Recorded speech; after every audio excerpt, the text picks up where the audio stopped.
नमस्कार। तो आज हम करने जा रहे हैं मुस्लिम सामाजिक संगठन के बारे में, जिसमें हम मुस्लिम विवाह के बारे में जानेंगे और उनके रीति रिवाजों के बारे में जानेंगे इस वीडियो में, इस चैप्टर में। तो शुरू करते हैं। मैं इसमें बता दूं कि हम फर्स्ट कहाँ से हम शुरू करेंगे। तो भारत में इस्लाम और मुस्लिम समुदाय के उद्भव के बारे में पढ़ेंगे कि इनकी शुरुआत कहाँ से हुई, और उसके बाद पढ़ेंगे इस्लाम के सिद्धांत, सामाजिक समानता और विचार के बारे में पढ़ेंगे, और उसके बाद पढ़ेंगे सामाजिक संगठन के पहलू, जैसे मुस्लिम सामाजिक समूह किस प्रकार के और जाति और नातेदारी किस प्रकार इनमें निभाई जाती है, और सामाजिक नियंत्रण। और उसके बाद पढ़ेंगे परिवार, विवाह और उत्तराधिकार के बारे में कि इनमें विवाह, परिवार और उत्तराधिकार किस प्रकार निभाया जाता है, और जीवन चक्र, अनुष्ठान और उत्सव के बारे में जानेंगे। तो उसके बाद पढ़ेंगे मुस्लिम सामाजिक आचरण और आचरण पर बाहरी प्रभाव के बारे में। तो ये सब हम इस मुस्लिम सामाजिक संगठन में पढ़ेंगे। तो शुरू करते हैं भारत में इस्लाम और मुस्लिम समुदाय के उद्भव के बारे में कि इनकी शुरुआत कहाँ से हुई। तो शुरू करते हैं। भारत में इस्लाम और मुस्लिम समुदाय का उद्भव। इस्लाम शब्द का अर्थ है अल्लाह के प्रति शुभेच्छा से समर्पण। इस्लाम के अनुयायियों को मुस्लिम कहा जाता है और उनका अपना पवित्र ग्रंथ कुरान में विश्वास होता है। उनके अनुसार कुरान अल्लाह के ही शब्द हैं। उनका विश्वास है कि कुरान लोगों तक पैगंबर मोहम्मद के माध्यम से आया था। इस्लाम 7वीं शताब्दी में पश्चिम मध्य अरब में प्रारंभ हुआ, लेकिन इसका विधिवत संस्थापन 622 ईस्वी सूरत में हुआ, जब मोहम्मद मक्का से मदीना शहर में गए। मोहम्मद जब मक्का से मदीना शहर में गए तब इसका संस्थापन माना जाता है। मुस्लिम पंचांग मतलब होता है कैलेंडर। मुस्लिम पंचांग के अनुसार अगर कहा जाए तो 16 जुलाई 622 ईस्वी से शुरू होता है। ये पंचांग चंद्रमा की गतिविधि पर आधारित है। जो कैलेंडर कहा जा सकता है, ये चंद्रमा की जो गतिविधि है उस पर आधारित है। इस्लाम के उद्भव के पूर्व पश्चिम मध्य अरब देशों में केवल लड़ाकू जनजातियों के समूह थे। मतलब कह सकते हैं कि इसमें जो अरब की बात की जा रही है कि उद्भव कहाँ से हुआ, अरब से हुआ। और कह सकते हैं कि कुरान को एक पवित्र ग्रंथ माना जाता है मुस्लिम में। और कहीं न कहीं ये इसके अभी हम आगे भी पढ़ेंगे, तो मैं आपको बताती हूँ। पैगंबर मोहम्मद ने अनेक सामाजिक सुधार किए और विश्वासों और व्यवहारों को सुसंगठित रूप में स्थापित किया। इस भूभाग में एक धर्म के रूप में इस्लाम की स्थापना हुई। फलस्वरूप वहाँ अपनी कानूनी और सामाजिक राजनीतिक संस्थाओं के साथ एक राजनीतिक समुदाय उन्माद फैला। वर्तमान समय में मुसलमान विश्व की जनसंख्या के 1/7 भाग हैं और उनकी जनसंख्या का सर्वाधिक केंद्रीकरण अफ्रीका में और सबसे कम ओशनियाई में है। मतलब सबसे ज़्यादा बात की जाए तो अफ्रीका में मिलेंगे आपको, और सबसे कम अगर बात की जाए तो ओशनियाई में आपको मिलेंगे मुस्लिम जनसंख्या। ज़्यादा की बात की जा रही है तो अगर ज़्यादा की बात कहेंगे तो अफ्रीका में। तो इसमें यही चीज़ है कि उनकी जनसंख्या के बारे में बताया गया, और उनका जो विश्वास है और जो व्यवहार है उनका कहीं ना कहीं वो उनका मानना था कि पैगंबर मोहम्मद के कहीं ना कहीं बहुत ही, जैसे हमारे श्री राम जी हैं, या हम अगर सिख जी की बात करें तो गुरु गोविंद सिंह या गुरु नानक देव जी हैं, उसी प्रकार पैगंबर मोहम्मद भी बहुत ही ये संस्थापक माने जाते हैं। आगे बढ़ते हैं।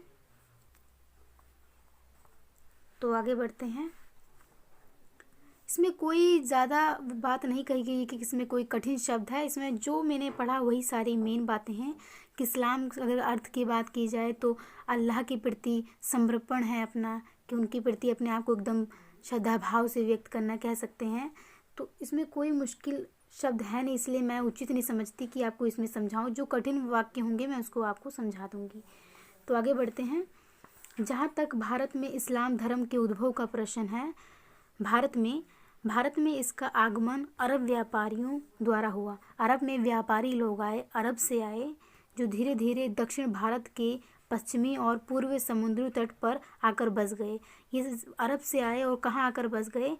दक्षिण भारत के दक्षिण एरिया के पश्चिम और पूर्वी समुद्र तटों पर आकर ये बस गए थे। इन अरब व्यापारियों ने अपने धर्म व्यवहार की अनुमति प्राप्त कर ली थी। इन्होंने धर्म के व्यवहार, जो उनका व्यवहार है, इन्होंने पूरा अपने कहीं ना कहीं इन्होंने वहाँ पर फैला दिया, तो अनुमति प्राप्त कर ली थी। 8वीं शताब्दी के प्रारंभ में अरब के द्वारा सिद्ध और 11वीं शताब्दी में तुर्कियों द्वारा उत्तरी पश्चिम पंजाब जीत लिए गए थे।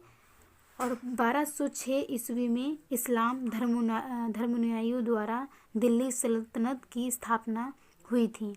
तो इस्लाम लोगों ने ही कहीं ना कहीं दिल्ली सल्तनत की स्थापना की। और 16वीं शताब्दी के लगभग मुगलों ने भारत में एक विस्तृत साम्राज्य स्थापित किया। एक बड़ा साम्राज्य कह सकते हैं भारत में स्थापित किया मुगलों ने। जगह जगह पर मुस्लिम सरकार की स्थापना के परिणाम स्वरूप मस्जिद निर्माण और दूसरे सामाजिक धार्मिक कार्यकलाप प्रारंभ हुए। मतलब कह सकते हैं मस्जिद निर्माण बहुत तेज़ी से फैला और उसके बाद कहीं ना कहीं इसको फैलाया गया एकदम से भारत में। और धार्मिक क्रियाकलाप से आप समझ सकते हैं, जैसे शिक्षा की बात की जाए या वो बना लेना, जैसे जहाँ पे हम जैसे मस्जिद निर्माण करवा लेना, तो इस प्रकार कह सकते धार्मिक जो क्रियाकलाप थे उसे संबंधित थे। और जैसे जैसे मुस्लिम शासन भारत में मजबूत होता गया, इस्लाम को मानने वालों की संख्या भी बढ़ती चली गई। भारत के अधिकांश मुस्लिम धर्म परिवर्तन के माध्यम से मुसलमान बने। काफ़ी लोग जो हैं मुस्लिम धर्म परिवर्तन करके वो मुसलमान बन गए। तो आगे बढ़ते हैं। वर्तमान समय में भारत में मुस्लिम अल्पसंख्यक समुदायों में सबसे बड़ा समुदाय है। और 1981 की जनगणना के अनुसार, जब 1981 में जनगणना की गई तो उसके अनुसार भारत की जनसंख्या का 12% हिस्सा मुसलमानों का है। और 1991 में उनकी संख्या पहले जैसी ही रही, यानी कुल जनसंख्या का लगभग 12% भाग। जम्मू और कश्मीर की जनसंख्या में मुसलमानों की संख्या सबसे अधिक है। 1991 में सबसे अधिक मुस्लिम जनसंख्या असम में थी। तो कह सकते हैं सबसे मुस्लिम जो जनसंख्या थी वो असम में थी 1991 में। और अगर बात की जाए पंजाब, हिमाचल प्रदेश, उड़ीसा में मुस्लिम जनसंख्या अपेक्षाकृत कम है। यहाँ पे केरल और पश्चिम बंगाल राज्यों में कुल जनसंख्या के लगभग 11% मुस्लिम हैं। 21% जो जनसंख्या है वो मुस्लिम है।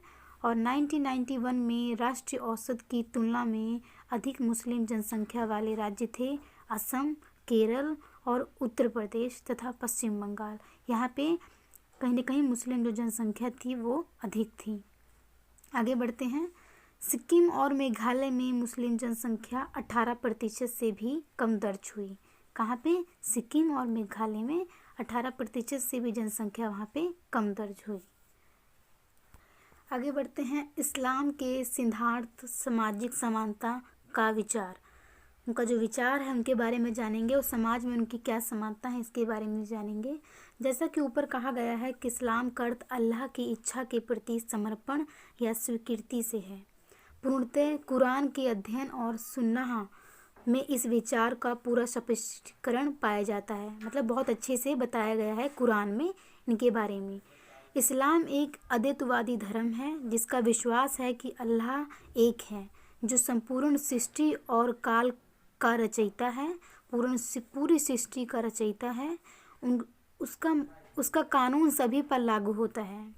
कुरान अल्लाह के शब्द हैं। जो कुरान है वो कहीं ना कहीं अल्लाह के ही शब्द हैं, जो उसके पैगंबर के माध्यम से मनुष्य तक पहुंचाए गए हैं। पैगंबर एक माध्यम बने जो मनुष्य तक पहुंचाए गए, उनके माध्यम से कुरान को। मानव मात्र को सही रास्ते पर चलाने के लिए अल्लाह के पैगंबर मोहम्मद ने उनका उपदेश दिया है। मुस्लिमों का विश्वास है कि क़यामत का एक दिन होगा जब अल्लाह सारे मनुष्य के अच्छे बुरे कामों का निर्णय करेगा, कि एक दिन ऐसा ज़रूर आएगा जब मनुष्य के अच्छे और बुरे कामों का जो निर्णय है वो अल्लाह ज़रूर करेंगे। उसे निर्णय के दिन जिन्होंने अच्छे कार्य किए हैं वह पुरस्कृत होंगे, मतलब उन्हें कहीं न कहीं पुरस्कार से नवाजा जाएगा, और जिन्होंने बुरे कार्य किए हैं उन्हें सज़ा मिलेगी। इस्लाम के मुख्य स्तंभ है प्रार्थना करना, उपवास करना, जैसे प्रार्थना करना, उपवास करना, मक्का की तीर्थ यात्रा करना, वह कार्य करना जिनका निर्देश दिया गया है, जिनका कुरान में वर्णन किया गया है, उसी के अनुसार उनको चलना चाहिए, ये भी इसमें लिखा है।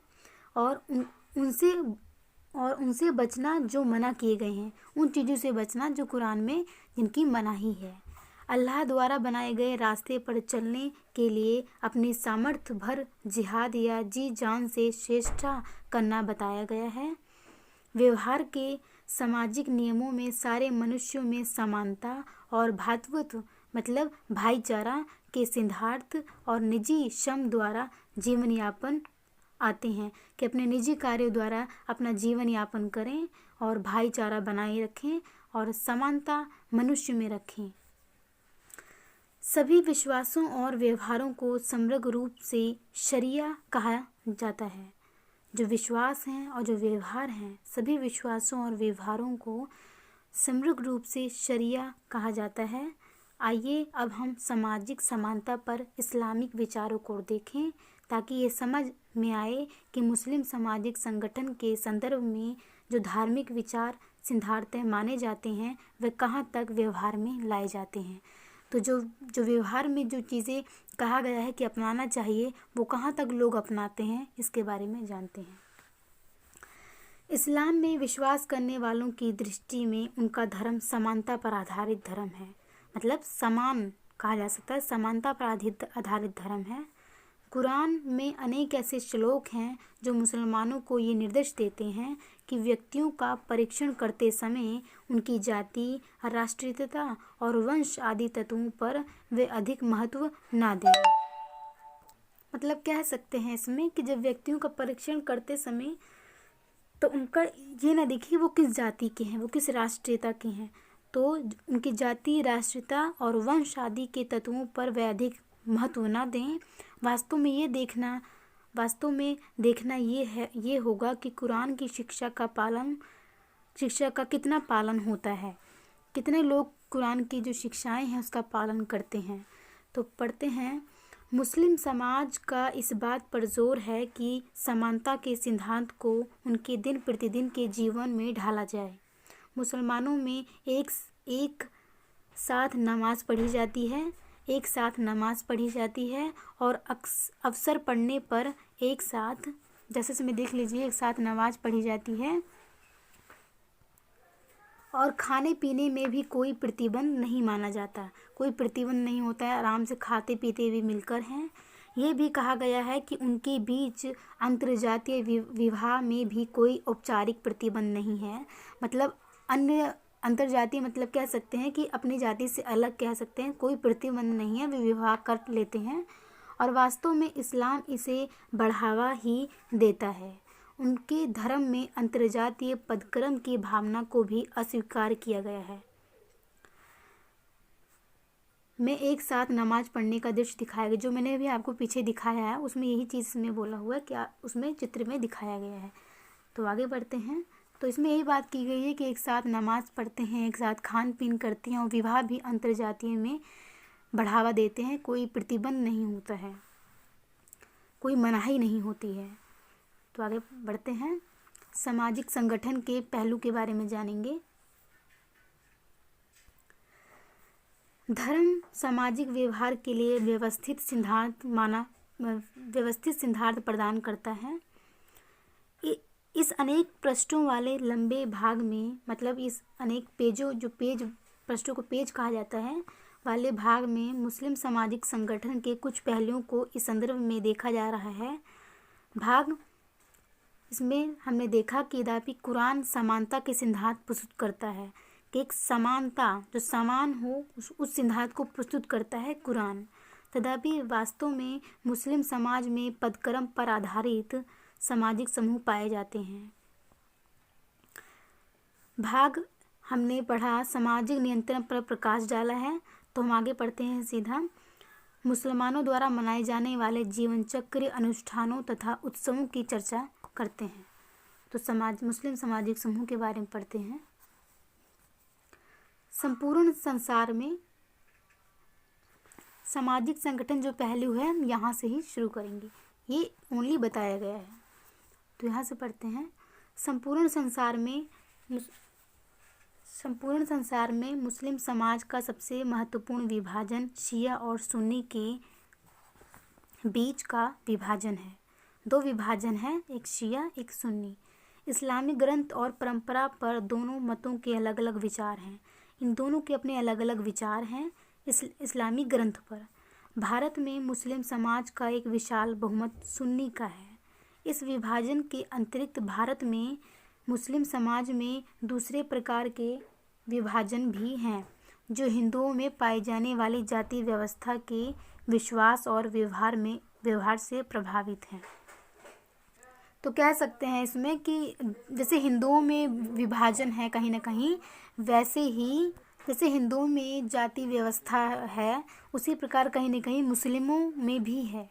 तो वही इसमें बताया गया है, जो हिंदुओं में पाई जाने वाली जाति व्यवस्था, विश्वास और व्यवहार हैं कहीं ना कहीं वो भी इससे प्रभावित हैं।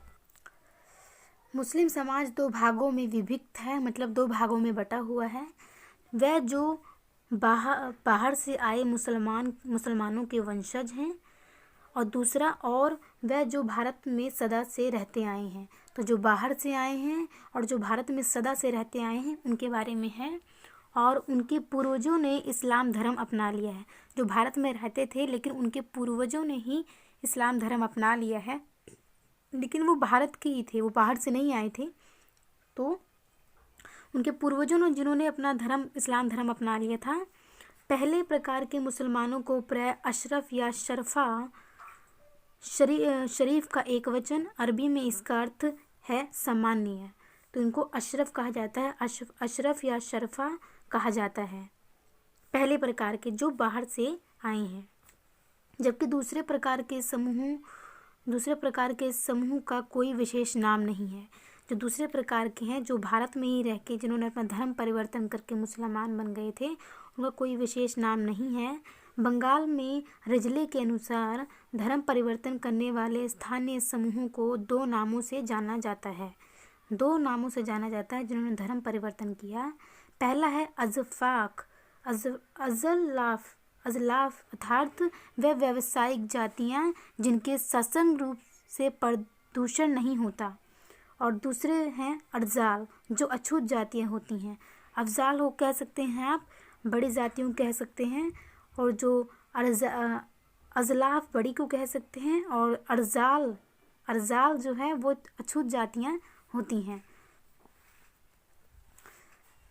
अब यहाँ अशरफ श्रेणी के मुस्लिम समूहों का विवरण दिया जा रहा है जो बाहर से आए थे, अशरफ जो बाहर से आए थे।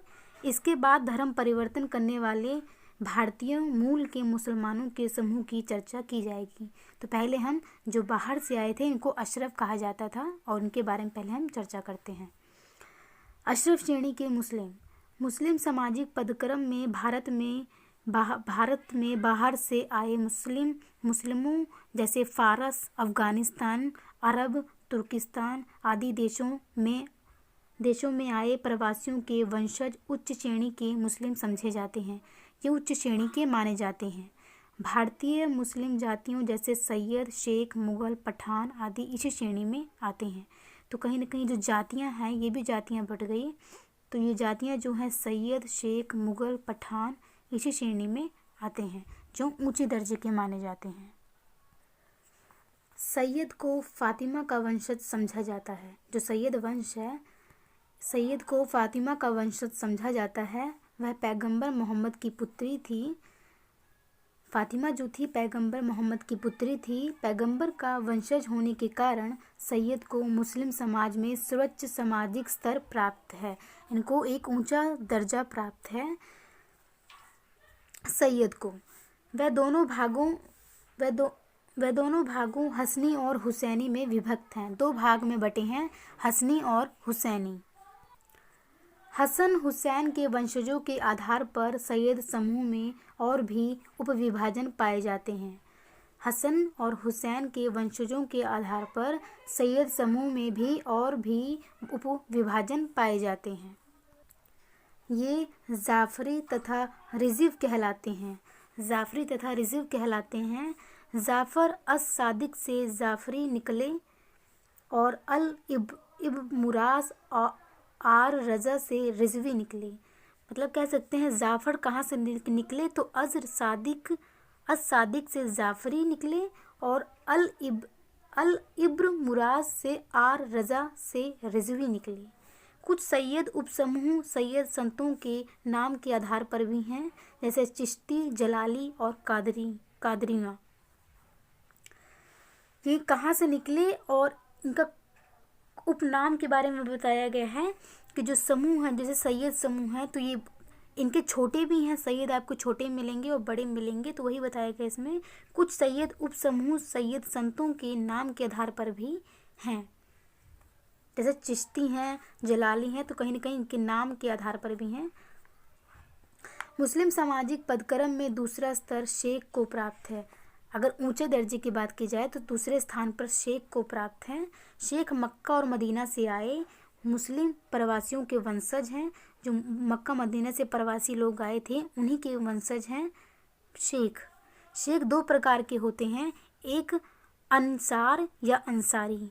एक होते हैं अंसार या अंसारी, इनको मददगार कहते हैं, मददगार कहलाते हैं ये। इसका अर्थ है कि वह जिन्होंने पैगंबर को व उनके अनुयायियों को शरण दी थी। दूसरे हैं मुहर्रजिम, इनको प्रवासी कहा जाता है, मुहर्रजिम कहलाते हैं। इसका अर्थ है कि वह जो मक्का के निवासी थे और पैगंबर के अनुयायी के रूप में मक्का से मदीना गए थे, तो पैगंबर के अनुयायी के रूप में ये मक्का से मदीना गए थे। इनको महजुरिम कहा जाता है। आगे बढ़ते हैं। मुग़ल और पठान। मुग़ल पठान अशरफों के उपविभाजन है, कहीं न कहीं इन्हीं से ही निकले हैं ये मुग़ल और पठान अशरफों के उपविभाजन हैं और जिनका मुस्लिम सामाजिक पदक्रम में तीसरा स्तर है। इनका तीसरा स्थान है, मुस्लिम पदक्रम में स्थान कह सकते हैं। सामाजिक स्थिरीकरण में दोनों करीब करीब समान स्थान पर हैं। ये दोनों कहीं न कहीं एक समान ही स्थान पर हैं। जो मुग़ल सेना के रूप में भारत आए, ये शब्द मंगोल से बना है, मुग़ल। तो कहीं न कहीं ये मुग़ल जो हैं सेना के रूप में भारत आए और धीरे धीरे यहाँ बस गए, वह मुग़ल कहलाते हैं। उनके उपविभाजन मुख्यतः जातीय और जनजातीय उत्पत्ति के आधार पर है। कहीं न कहीं ये जाति और जनजातियों में इनकी उत्पत्ति हुई और इस प्रकार ये बट गए। उदाहरण के लिए चगताई, उज़्बेक, ताकी, तुर्कमान और क्वालिजीवाड़ा। पठान लोग भारत में अफ़गानिस्तान से आए। ये जो पठान हैं ये अफ़गानिस्तान से आए मुसलमानों के वंशज हैं। जो अफ़गानिस्तान से आए थे उन्हीं के वंशज हैं पठान। ये पाकिस्तान के उत्तरी पश्चिमी सीमावर्ती क्षेत्र से पश्तो बोलने वाले समूह हैं ये पठान। वर्तमान समय में पठानों के क्षेत्रीय उपविभाजन भारत के एक भाग से दूसरे भाग में उनके निवास स्थान के आधार पर है। जैसे रोहिल्ला पठान रोहिल्लागढ़ के निवासी हैं। रोहिल्लागढ़ के ही निवासी रोहिल्ला पठान हैं। मुख्यतः पठान 4 उपभागों में विभाजित है। मतलब पठान लोग जो हैं ये 4 उपभागों में विभाजित हैं। इनका नाम है यूसुफ़ज़ई, लोदी, गनी और वकार। यूसुफ़ज़ई, लोदी, गनी और वकार, इस प्रकार 4 हुए। ये उपभाग पुनः उपभागों में बट गए। ये 4 और उसमें बट गए, जैसे गिलजई, मोहम्मद, मोहम्मदजई, तुरीन, तुर्की। तो इस प्रकार ये और भागों में बट गए। अशरफ समूह में कुछ ऐसे अशरफ भी आते हैं जो वास्तव में अशरफ नहीं हैं, परंतु अशरफ जाति का वंशज होने का दावा करते हैं। वो कहते हैं कि हम अशरफ जाति के वंशज हैं। अंसारी ने अनेक ऐसे उदाहरण दिए जिसमें कुछ समूह अपने सामाजिक स्तर को ऊपर उठाने की कोशिश करते हैं, मतलब अपने आप को कहीं न कहीं समाज में ऊंचा दिखाने की कोशिश करते हैं और अपने को अशरफ जाति का वंशज बताते हैं, क्योंकि अशरफ जाति सबसे ऊपर, सबसे ऊंची जाति है मुसलमानों में। इसलिए कह सकते हैं ये जो जातियां हैं ये अपने आप को होती नहीं है, पर अपने आप को कुछ होते नहीं है, लेकिन अपने आप को कहते हैं कि हम अशरफ जाति के वंशज हैं। तो इस प्रकार ये अपने आप को अशरफ जाति के वंशज बताते हैं। अंसारी ने कुछ जातियों की लंबी सूची दी है, जिसकी उत्तर प्रदेश में 1931 की जनगणना में चर्चा की गई है। ये मुस्लिम जातियां अपने नए नाम द्वारा अपने सामाजिक स्तर को ऊंचा उठाने की कोशिश से उच्च सामाजिक स्तर का दावा करती हैं। तो अपने आप को ऊंचा उठाने के लिए कहीं ना कहीं ये उच्च स्तर का होने का दावा करती हैं। आगे बढ़ते हैं। भारतीय मूल में धर्म परिवर्तन करने वाले मुसलमान, जिन्होंने भारत के थे लेकिन उन्होंने अपने धर्म परिवर्तन कर लिया और वो उस प्रकार अपना कह सकते हैं वो मुसलमान बन गए। तो भारतीय मूल के मुस्लिम समूह साधारणतः अपने पुराने जातीय नाम से पुकारे जाते हैं। उसी जिस जाति के हैं उसी जाति के नाम से पुकारे जाते हैं, पर कहीं ना कहीं मुस्लिम हो गए हैं। तो लेकिन जिस जाति के थे उसी जाति के नाम से पुकारे जाते हैं।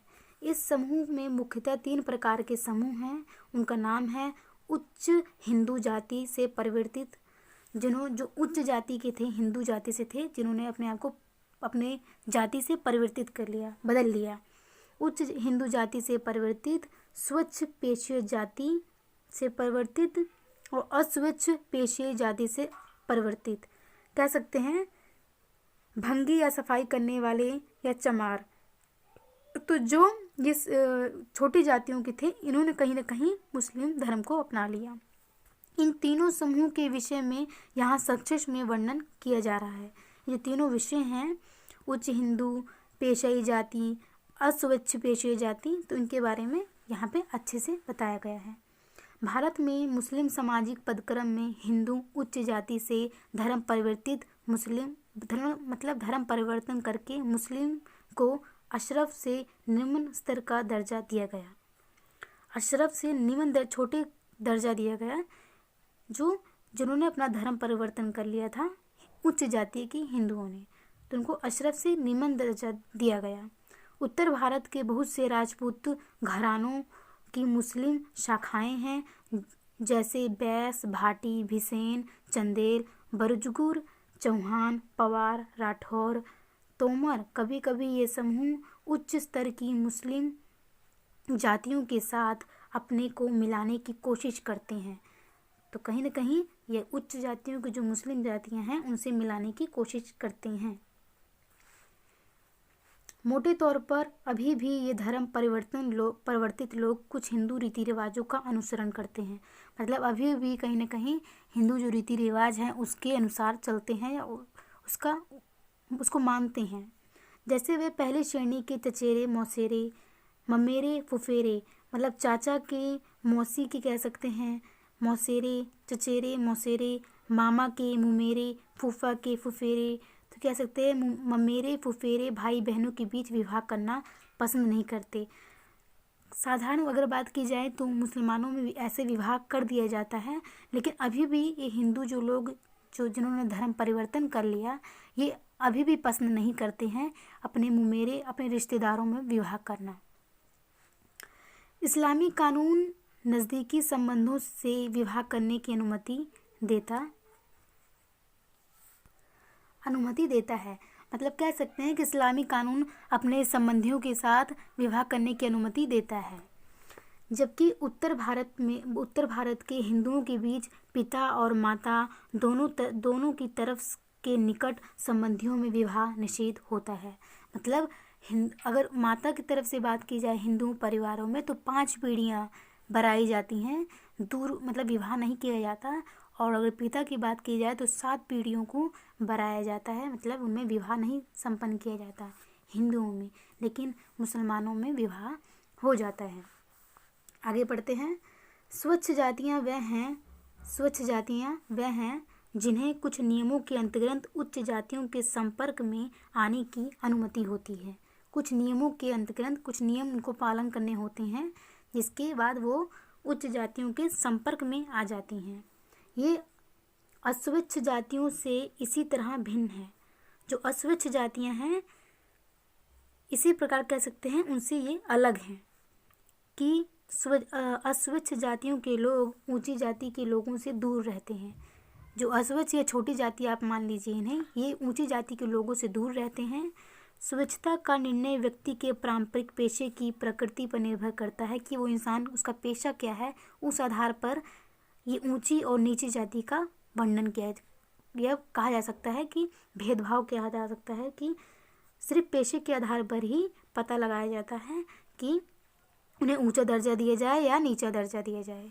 कुछ पेशों में उच्च जाति के लोगों के निकट संसार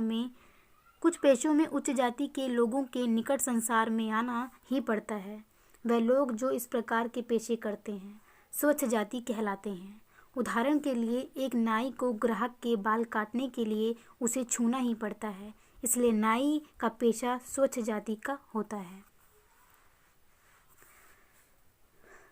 इन जातियों का स्तर अशरफों और मुस्लिम राजपूतों से निम्न होता है। ये जो नाई होते हैं या कह सकते हैं जो बाल काटने वाले होते हैं, कहीं ना कहीं इनका जो दर्जा होता है उनका कंपैरिजन का बात की जाए तो इन जातियों का स्तर अशरफों और मुस्लिम राजपूतों से निम्न होता है, छोटा होता है इन लोगों का। ये भारतीय मुस्लिम जनसंख्या का बड़ा हिस्सा है। इस श्रेणी में हिंदू स्वच्छ जाति से परिवर्तित लोगों के वंशज आते हैं। जिन्होंने अपने धर्म को परिवर्तित कर लिया उनके वंशज आते हैं। धर्म परिवर्तन की प्रक्रिया में प्राय या तो विभिन्न जातियों के कुछ समूह या संपूर्ण जाति समूह शामिल होते हैं।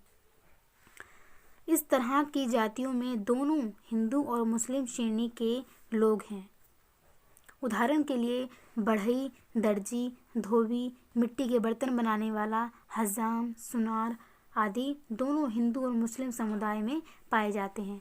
तो कहीं ना कहीं कहा जाए तो इन दोनों में ही ये लोग मिलेंगे, चाहे हिंदू में हो चाहे मुस्लिम में हो। दर्जी भी मिलेगा, धोबी वाला भी मिलेगा, मिट्टी के बर्तन बनाने वाला भी मिलेगा, हजाम भी मिलेगा, सुनार भी मिलेगा, तो हर किसी में ये मिलेंगे। इन जातियों के हिंदू तथा मुस्लिम हिस्से परिवार, विवाह और नातेदारी के मामलों में अलग अलग रूप में काम करते हैं। दूसरी ओर ये एक होकर श्रमिक संघ की तरह भी कार्य करते हैं, मतलब एक मिलकर भी एक मजदूर वर्ग की तरह काम करते हैं। इन जातियों को 3 समूहों में बांटा जा सकता है। इन 3 समूहों के नाम हैं अगर फर्स्ट की बात की जाए तो वह जातियां जिनकी हिंदू प्रतिमूर्ति अब प्राय समाप्त हो गई है।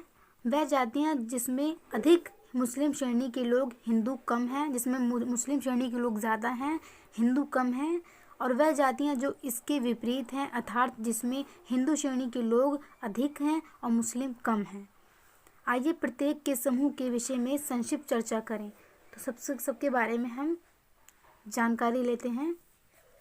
अंसारी ने उत्तर प्रदेश के निम्नलिखित समूह के इस श्रेणी में रखा। अंसारी ने उत्तर प्रदेश के निम्नलिखित समूहों को इस श्रेणी में रखा। आतिशबाजी, पटाखे बनाने वाले, भाड़, मसखरा, भटियारा, सराय का रखवाला, भिश्ती, पानी ढोने वाला, गद्दी, चरवाहा, मोमिना जुलाहा, मुस्लिम कपड़ा बनाने वाला, इनको मोमिना जुलाहा कहा जाता है। मिरासी को संगीत बजाने वाला, इनको मिरासी कहा जाता है। कस्ताब को कसाई कहा जाता है और फ़कीर को भिखारी कहा जाता है। फ़कीर अंसारी के अनुसार इन सब जातियों के लोग इस्लाम का अनुसरण करते हैं। तो ये सभी कहीं ना कहीं इस्लाम को मानते हैं। केवल कुछ ऐसी जातियां हैं जिनमें समान पेशा करने वाले हिंदू भी हैं, लेकिन ऐसी हिंदू जातियों के नाम भिन्न होते हैं। मतलब इनके जो नाम होते यही काम वो भी हिंदू लोग भी करते हैं, पर उनका नाम अलग होता है। उदाहरण के लिए भिश्ती पानी ढोने वाले को हिंदू समुदाय में कहार कहा जाता है। तो इनको भिश्ती कहा जाता है, इनका काम भी पानी ढोने का काम होता है, और हिंदुओं में भी यही काम करते हैं, लेकिन इनको कहार कहा जाता है। तो इस प्रकार ये सारे मिलेंगे हिंदुओं में भी, लेकिन इनके जैसे आतिशबाजी है तो इनके नाम अलग अलग होंगे, बस यही डिफरेंस होता है। अंसारी के अनुसार उत्तर प्रदेश में जातियों जिसमें मुस्लिम अधिक हैं और हिंदू कम हैं वे इस प्रकार हैं, जिसमें मुस्लिम ज़्यादा मात्रा में मिलेंगे, दर्जी और हिंदू कम। तो वे इस प्रकार हैं: दर्जी कपड़ा सीने वाला, धुनिया रुई धुलने वाला, कुजड़ा या कबाड़िया साग सब्जी उपजाने वाला, मनिहार चूड़ी वाला, सेंगलर धार डालने वाला, और रंगरेज कपड़ा छपाई करने वाला, उनको रंगरेज कहते हैं। अंसारी ने इन जातियों के संबंध में विवरण 1931 की जनगणना की रिपोर्ट पर आधारित किया है। ये स्थिति अब परिवर्तित हो गई है, मतलब बदल गई है। वास्तव में हमें इस विषय में ताज़े आंकड़े की आवश्यकता है, तभी निश्चित रूप से कुछ कहा जा सकता है। तो ये सारी पुराने आंकड़े हैं। वही चीज़ उन्होंने कहा कि पुराने आंकड़े हैं, हमें नए आंकड़े मिलेंगे तब हम कुछ कह सकते हैं। तो पहले इस प्रकार उन्होंने जिस प्रकार वहाँ की जनगणना के अनुसार जिस प्रकार उन्होंने देखा, उन्होंने इस प्रकार इसको व्यक्त कर दिया। अब पढ़ते हैं। ऐसी जातियाँ जिनमें हिंदू अधिक और मुस्लिम कम हों बहुत थोड़ी हैं। उत्तर के विषय में अंसारी कहते हैं कि धोबी कपड़ा धोने वाला, मिट्टी के बर्तन बनाने वाला, नाई या हजाम और तेल बनाने वाला इस समूह में आते हैं। किस समूह में? जिसमें हिंदुओं की संख्या अधिक है, तो उनमें ये आते हैं। आगे बढ़ते हैं। इन जातियों के मुस्लिम वर्गों की अपनी अलग अलग जाति पंचायतें होती हैं। हर समूह अपनी सीमा में ही विवाह संबंध स्थापित करता है, अपने ही अंदर विवाह संबंध स्थापित करता है और अपने अलग प्रकार के रीति रिवाजों के अनुसार विवाह आदि मानते हैं। तो जैसे जैसे रीति रिवाज होते हैं उसी प्रकार रीति रिवाज के अनुसार ही विवाह या कोई भी गतिविधि या कोई भी रीति रिवाज अपनाते हैं या मनाते हैं। अंत में मुस्लिम सामाजिक स्तरीकरण में हमें ये वर्ग मिलता है जो पदक्रम में सबसे निचले स्थान पर आता है।